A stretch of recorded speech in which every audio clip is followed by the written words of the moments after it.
Today we are talking about from healing, I keep losing that, from feeling to healing, compassion that transforms.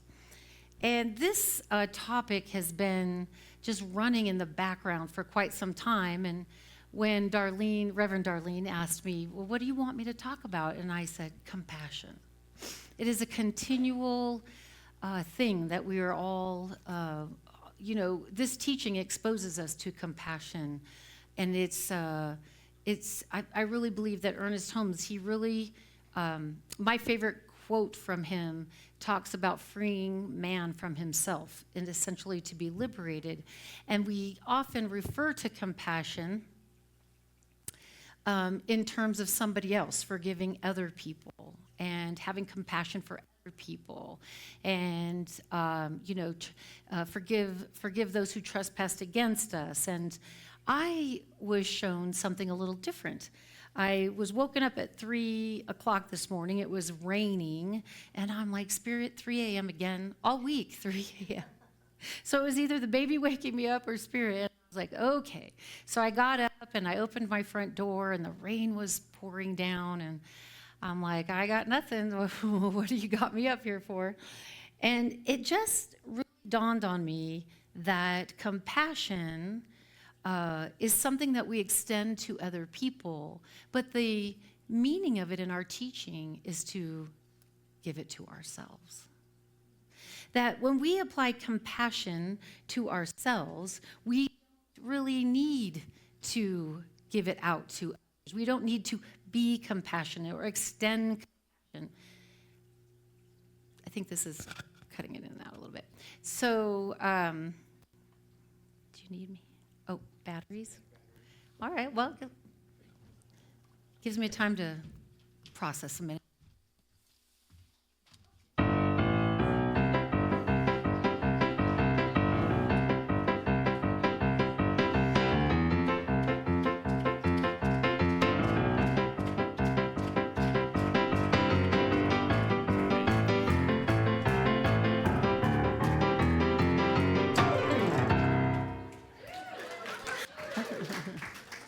And we have to allow for things like that, right?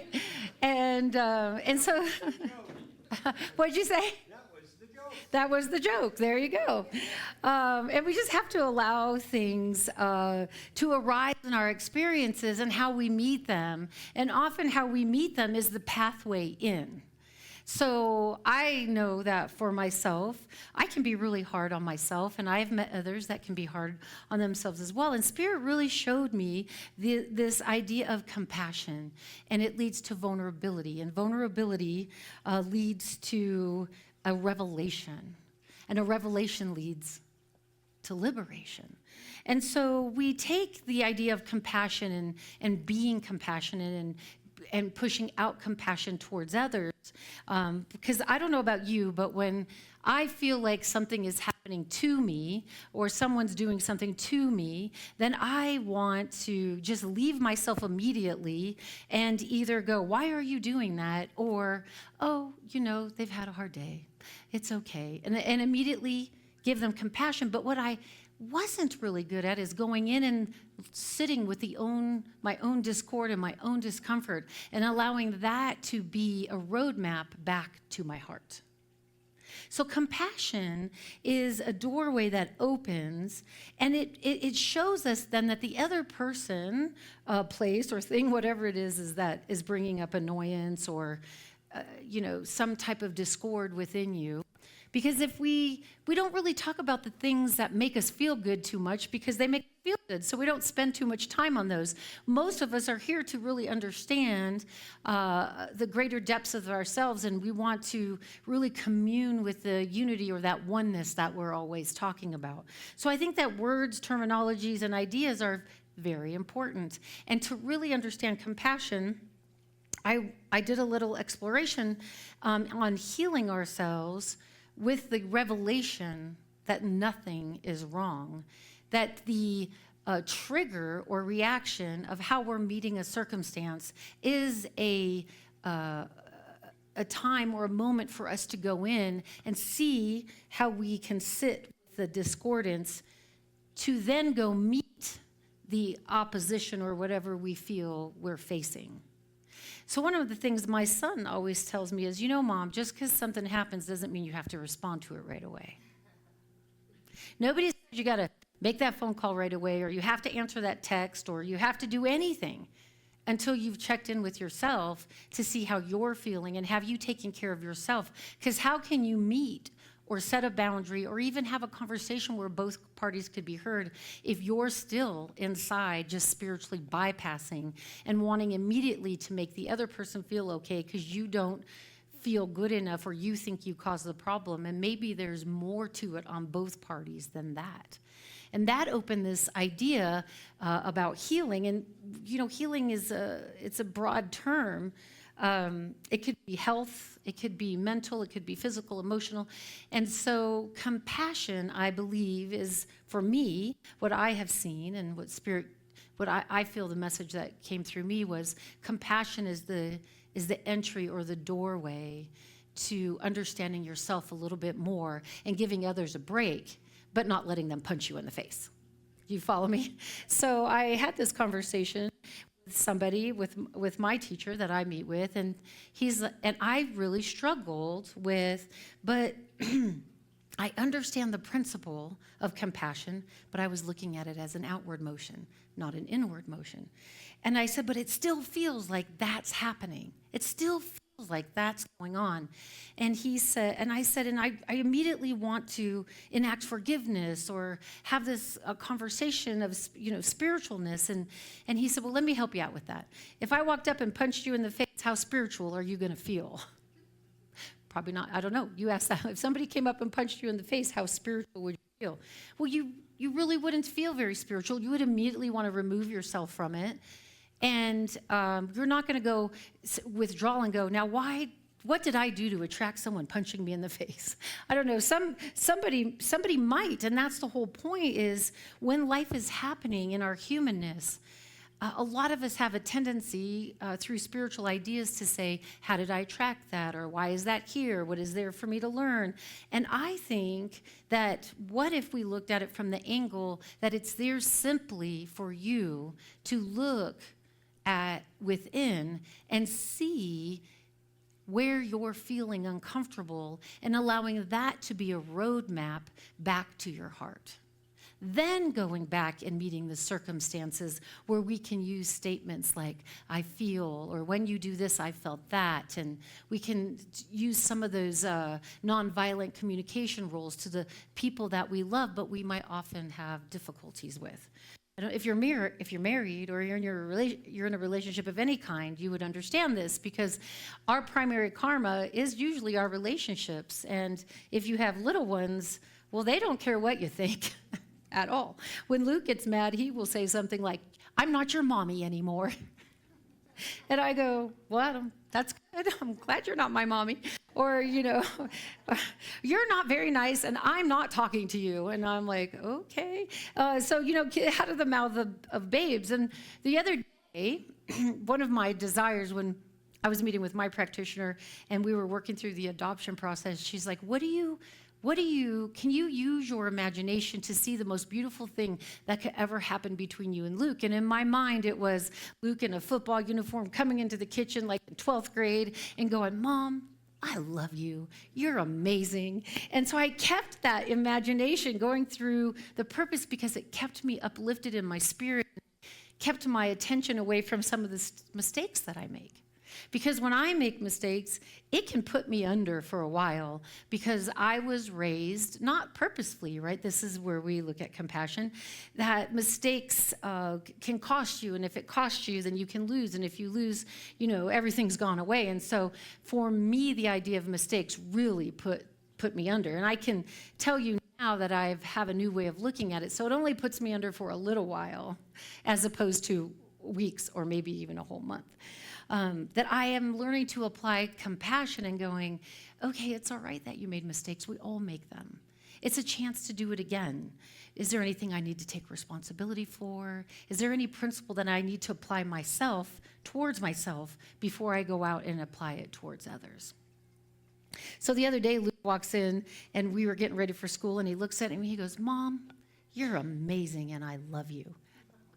He's 3. I did not have to wait for him to be in high school. And I called Bill and I go, Luke said I was amazing today. But if you wait a couple hours, then you take the phone away. You're not so amazing anymore. And so as we learn to set boundaries and to be kinder to ourselves, I wanted to explore this idea. So Ernest Holmes says, he talks about it in this way, that compassion isn't something that we practice to become spiritual, but it's something that reveals itself when we stop running away from our own humanity. Most of us were taught that compassion means being kind to others, but real compassion begins with being kind to ourselves. Sometimes we say, I forgive, I release, I'm fine, before we've even allowed ourselves to heal. That's what we call spiritual bypass. But when we use spiritual ideas to skip over the parts of ourselves that are asking to be held lovingly, true compassion becomes revelatory. It doesn't arrive from effort. It emerges when love meets what we've avoided. Compassion reveals itself. It doesn't fix. When we think of healing, we often imagine a long process of fixing what's wrong. So like I said, we can look at healing on many different levels, but if we're looking at emotional healing, we can look at it. I like to take responsibility for myself. I feel like it can take quite a long time. But Ernest Holmes says that healing is a revelation, not a repair. It's the uncovering of the perfection that has never been damaged. That part of us, the part of us that's been striving or defending, has never needed healing. What needed healing was our belief that we were unworthy. Isn't that interesting? The belief that we are unworthy is what needs our attention, and that we see that through the feeling of unworthiness. Compassion reveals that pain isn't evidence of brokenness, it's evidence of love, longing to be remembered. There's a love within each one of us, our true essence and our true nature, which is what the teaching is always pointing to. It is the thing that when you hear people say your higher self, your true self, your divine self, the presence, that is your nature, your truth, and it is always there. And the overlay, I like to call it, is our conditioning and how we've learned to see the world and the beliefs that we've taken on about it. Now, I like shortcuts. So when my teacher's like, take some time and journal and write the whys every time something comes up, and I do for a little while and then I don't. But recently, I've been noticing, with my mom living with me specifically, we've been having a lot of fun. She's doing so much better, and but I've noticed that sometimes I'll go and sit and talk with her, and out will come a belief or an idea that she used to say to us when we were little, and taking it in as an adult, I can see what she means. But when you take it in when you're young, 2, 3, 4, I see how that could be misinterpreted, and it can go in and create this distortion about you. And so what we're always attending to is how we've collected these ideas. We've come to believe that they were true about ourselves, that now need us to have a loving eye of compassion for the revealing of the belief, because a belief leads to a thought leads to an emotion leads to a reaction, and once we see the reaction, we know we've gone out, and now we can turn around. And I don't know about you, but have you ever tried to sit with a discordant feeling?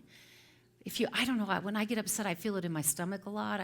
I can be really tense, and I can lash out. I can be very measured. I am an Aquarius, after all. If you Aquariuses, I've been studying a lot about astrology. I don't know a lot about it, but in reading about Aquariuses, I have learned that I can cut people off.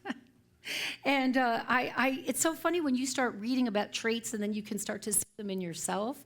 And what I mean about cut people off is I can, if I've tried diligently to understand, if I've exercised my time and talent in really trying to reach and to help you to see, then I feel like all is lost, and then it makes me feel bad about myself. And if I feel bad about myself, then I want to hide from that, which includes hiding from the people that make me feel bad about myself. So I wanted to see the opposite of that. I wanted to see how I could turn and reflect in the face of anyone and see that idea of presence and true principle. But what I learned is I or no one else can really do that until they've seen it within themselves. And I think this is the idea that my mom shared: you can't love anyone else until you learn to love yourself. And that saying drove me crazy. What the heck does that even mean? Of course I love myself. But I think it's really until you forgive yourself for the things that you've done over your life that you've hidden from, or I don't know, but sometimes I'm driving, especially when I'm driving up here, it's quiet in the car. I don't like to have the radio on. And these old memories or stories will arise, and my body responds before I even realize. Like I'm in this daydream about something that happened, and then I went, ugh. And then I go, oh my gosh, that's still living in me, that idea that I did something wrong, or that I was broken, or that I made a wrong choice. And truthfully, maybe the choices that we make don't take us in the direction that we want to go, but they're all teachers in their own right. And I believe that everybody is doing the best they can with what they have and who they learned to be. And when the pain meets the growth, it's designed to have us have self-compassion so that we can open up to our own vulnerability and visit these things in a different way than letting them run the show. So compassion reveals, it doesn't fix. When we think of healing, we often imagine some long process of fixing, right? But there's an old story from India that talks about two gentlemen who carried two vases, two water bowls, and every day he would go to get water. And one vase was very beautiful and ornately designed, and he put the water in there, and it was beautiful, and he often got comments on it. And the other side was a weathered one, and it was a little bit cracked, and so he'd go get the water, and he'd fill them both up, and he would walk back home with the water and put it in the well. And the vase that was cracked said to the man, I know that I'm not much use to you because I'm cracked, and I feel like I've caused you too much work because of all of you have to do to fill the water. But by the time we get back here, the vase is empty, the urn is empty, and I've wasted your time with my imperfections. And the man said to the vase, oh no. Let's be compassionate and see the truth.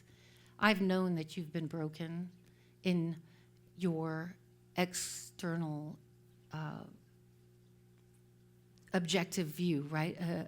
That I see the brokenness of your vase, and I think it's beautiful. When we walk, I fill this vase up with enough water to carry the load for you. And then as you walk, I see as the water leaks out, the flowers have grown. So you might not water me and my family, the vase that you water the ground. And as I walk, I get to see the beautiful flowers that have grown as the water leaks from your urn to nourish the earth. That we all have beauty, and that we all have purpose. And if you like books, you were designed to like books. And if you're intellectual, you were designed to be intellectual. And if you were spiritual, you were designed to be spiritual. And that nothing was given to you that doesn't serve you in some way. That we become weathered and we can appear to be cracked, but what comes out of us is this beauty of vulnerability when we accept that life has sometimes been kind and sometimes been not. But who we are as we let out the beautiful essence and magnetic energy of spirit, once we come home and apply the compassion to ourselves, that we are watering those around us by becoming vulnerable and open. So the story of two vases show us this beautiful new vase and its beauty and how it contains the water and serves its purpose in the same way that the old vase that is cracked, that they both provide something to those they love. They both provide a way to see life. They both provide healing and nurturing. And one day this vase will be moved to this side and another one will take its place. And what we see is that when we accept our cracks, when we accept our stories, when we accept our mistakes, when we can forgive ourselves, compassion is not an outward game, it's an inward game. It's an inward journey to the heart. And when we move into the heart, we start to express in a vulnerable way that allows us to meet any obstacle in a new way with presence so that people can be heard. The invitation today is not to work harder at being spiritual, but to allow compassion to reveal what's already divine within you. Every moment that you stay present with your own heart, you are participating in the revelation of spirit within you. And it allows you to let go of those old wounds. It allows you to allow the cracks to serve spirit in a broader way. It allows you to be honest and open. It allows you to set clear boundaries. It allows you to be compassionate. It allows you to take responsibility for yourself. And so that message I feel that I got this morning was for me, and now I try to find a way to share it with you, is that when life is difficult, be kind to yourself. How do we do that?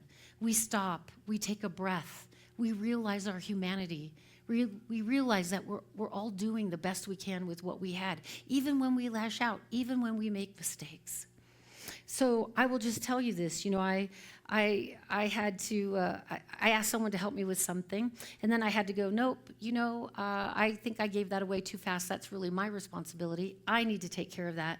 And I realized that owning my mistakes is easy for me to do in the private moments, but then going and owning up to them is a little bit harder because of the fear of judgment that I can sometimes think that people are applying to me. But the real truth is the fear is mine. The fear that I'm not enough, the fear that I can't see. And I was wondering if you looked at that within yourself, if you could see those things about yourself. Where are you afraid? What things do you keep away? When do we pretend to have a smile on our face when it's sadness that we're really feeling? How do we open ourselves to talk and to apply compassion in a new and broader way, starting here in our heart? So as we take a breath and end this talk today, I want to leave you with these words from Ernest Holmes that I thought were really quite beautiful. Let me find them. Bear with me.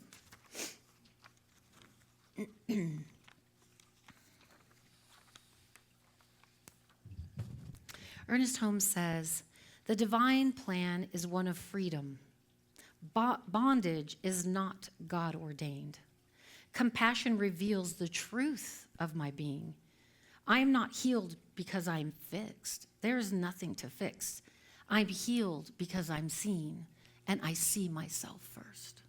So I send you out this week just to look at those things that scare us, those things that make us feel like we're not enough, and take on this new idea that there's a divine perfection within you, and it is always there. And anything that's going wrong or right is just the happenings of the world. And this too shall pass. But what's most important is to allow those feelings to come up, to be seen, to be revealed, and to be released, so that a greater compassion for yourself can allow that attunement with spirit for the crystallization of the highest teaching to come through you. So it is.